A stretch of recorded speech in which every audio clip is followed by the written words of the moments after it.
নিব। আমি অনেকটা ভয় পেয়ে বললাম, আচ্ছা ঠিক আছে আপু। সামিয়া বলল, আপু বলে ডাকবি না বুঝলি। আমি বললাম, তাহলে কি বলে ডাকবো? নাম ধরে ডাকবি।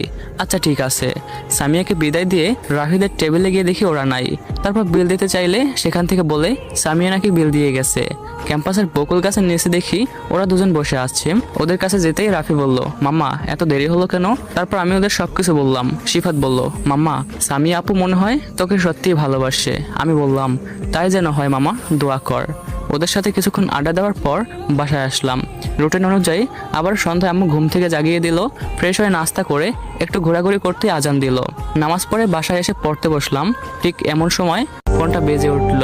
দেখি অপরিচিত নাম্বার থেকে একটা ফোন আসছে। প্রথমে ফোনটা ধরি নাই, পরে আবার দিল, তখনও ধরি নাই, পরে আবার দিল, তখন ধরলাম। আমি বললাম, আসসালামু আলাইকুম, কে বলতেছেন? ওই পাশ থেকে বলতেছিল, ওয়ালাইকুম আসসালাম, আমি সামিয়া। আমি বললাম, এত রাতে ফোন দিছেন কেন? সামিয়া বলল, কথা বলার জন্য। আমি বললাম, আজব তো।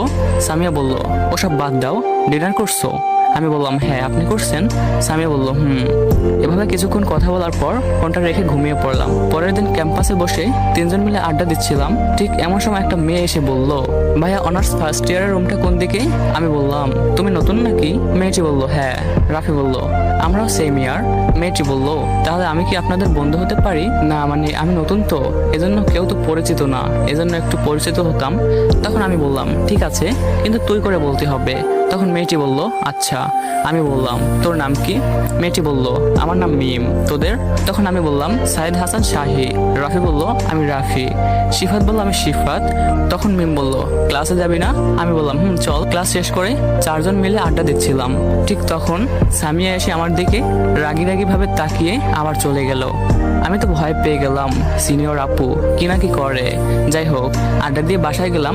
রাতে ঘুমানোর সময় ফেসবুকে এলাম। একটু পরে দেখি সামিয়া ফোন দিছে। আমি বললাম, আসসালামু আলাইকুম আপু, কেমন আছেন? সামিয়া রাগে আগুন হয়ে বলল, ওয়ালাইকুম আসসালাম। আমি তোর কোন কালের আপু লাগি? আমাকে তুই আর আপু ডাকবি না।